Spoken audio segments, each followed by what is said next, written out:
आफ्नो स्थानमा आई आफ्नो स्थानहरू गरिदिनु न अनुरोध गर्दछु र विभिन्न स्थानबाट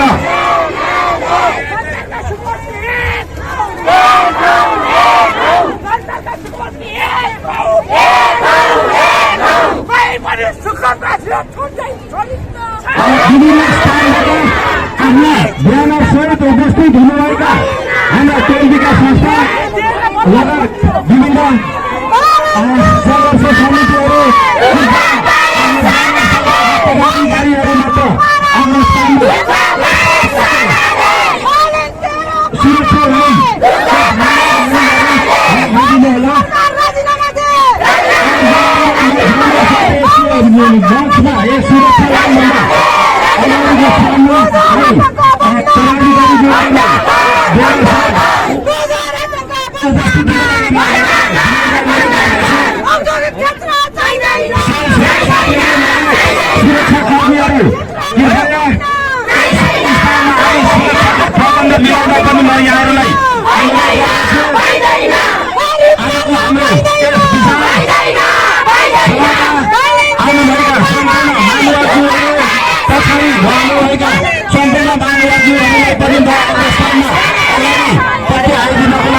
विनम्र अनुरोध गर्दछु।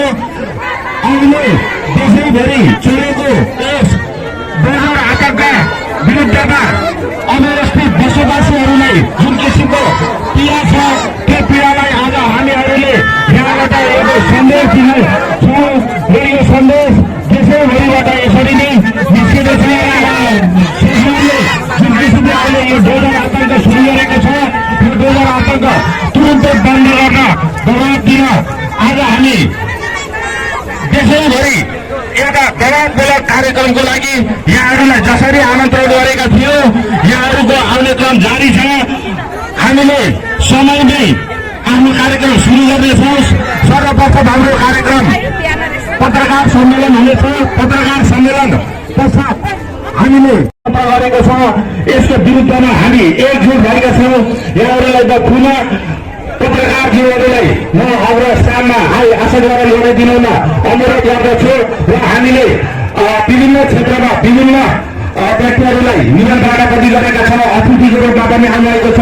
उहाँहरूलाई पनि स्थान ग्रहण गर्न अनुरोध गर्दछु र यहाँहरूले सुरक्षा घेराभन्दा अन्य हामी जनसमुदायहरू सुरक्षा घेराभन्दा बाहिरै रहिदिन म यहाँहरूलाई विनम्र अनुरोध गर्दछु र हामीले इलाका प्रशासन कार्यालयमा पनि सुरक्षा प्रवर्तन मिलाउनको लागि पत्रचार गरेका थियौँ। सम्पूर्ण पत्रकारजीहरूलाई नाम र फोन नम्बर टिकाइदिन म यहाँबाट विनम्र अनुरोध गर्दछु।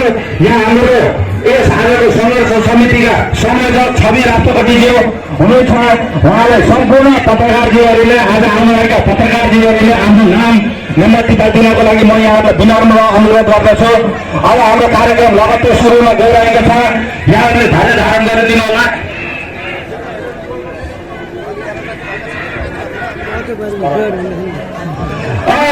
त्यस्तै हामीले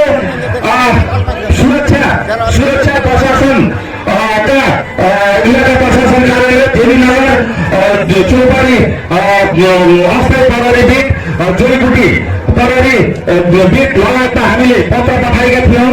सुरक्षाकर्मीहरू यहाँ आउनुभएको छ होला।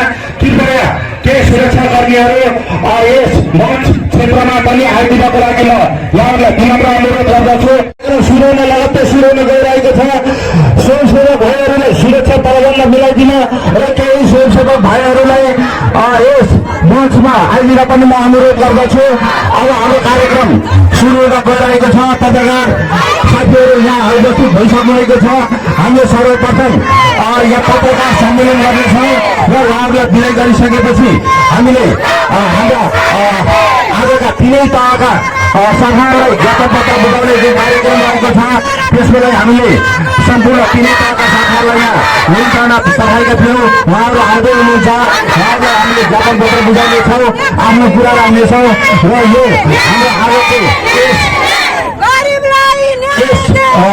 आजको यो सङ्घर्ष जुन हाम्रो यो आतंक बजार आतंक विरुद्धको कार्यक्रम हो, यसले यस क्षेत्रलाई मात्र देशैभरि उखान ल्याउनेछ र यो बजार आतंक बन्द हुनेछ भन्ने विश्वासका साथ सन्देश पठाउन हामी यहाँ उपस्थित भएका छौँ। यहाँहरू धेरै धारण गरिदिनु होला। कृपया आफ्नो सुरक्षा घेराभित्रै बाहिरै रहेर यहाँहरूले यस कार्यक्रमलाई सभ्य भव्य बनाउन सहयोग पुर्याइदिनु हुनेछ भन्ने विश्वासका साथ यहाँ कसैलाई हामीले कुनै अभद्र र लाठेर लगाउने छैन। यो हाम्रो सामूहिक समस्या हो, देशको समस्या हो।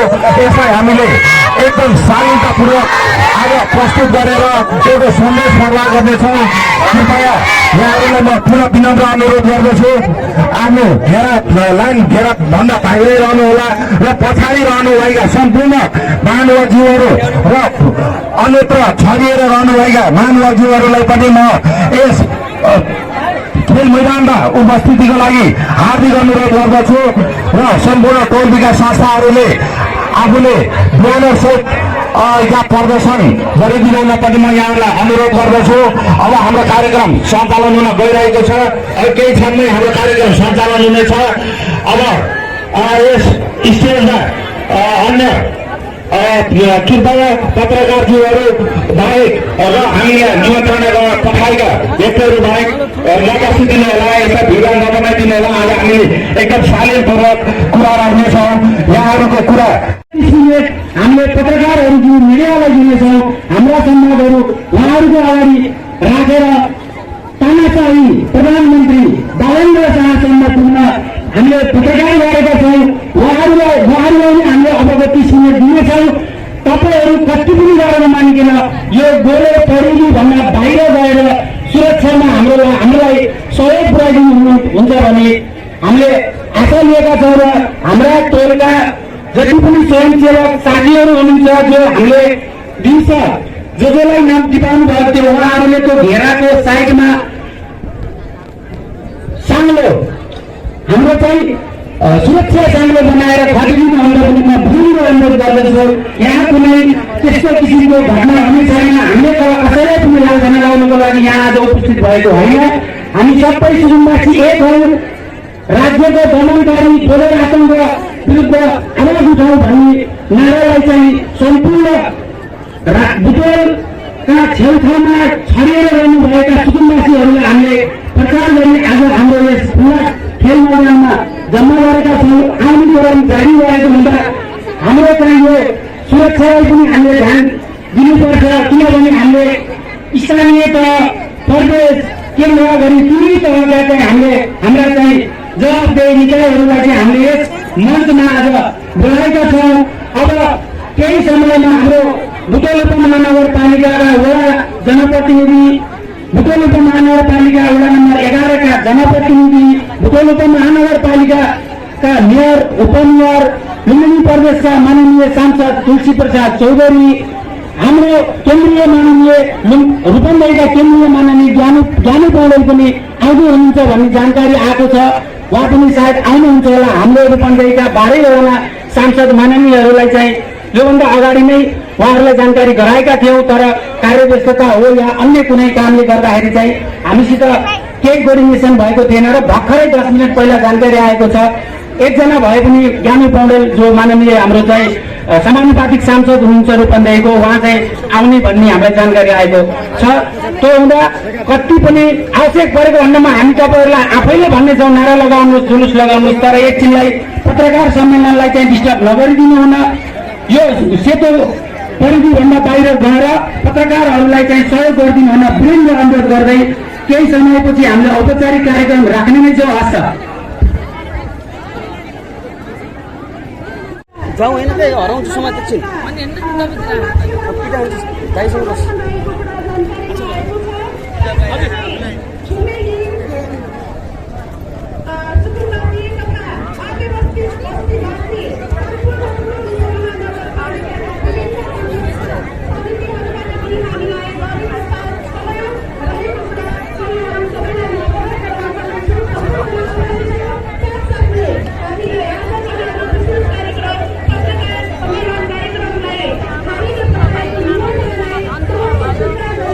Sorry.